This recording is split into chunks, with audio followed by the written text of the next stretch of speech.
Hello, in this video I'm gonna show you how to edit video watch mode on PICO for Ultra.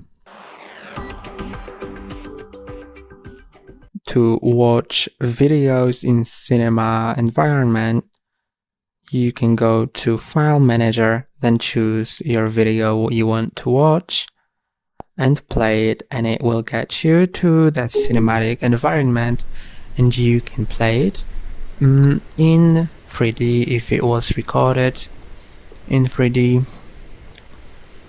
and you can switch modes to either non-VR, VR 180, 360 or fisheye, and you can also set it to 2D, 3D or SBS or TB, and you can go to advanced settings to adjust them.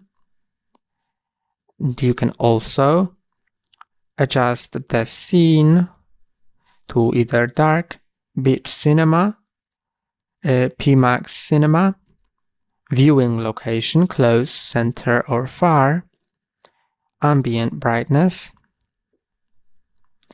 and screen size. You can also adjust the angle of view. You can just move your head. I'm moving my head right now, and then click on the trigger to adjust it. And now it's in my comfortable position. That's all for today. Don't forget to like and subscribe. See you next time.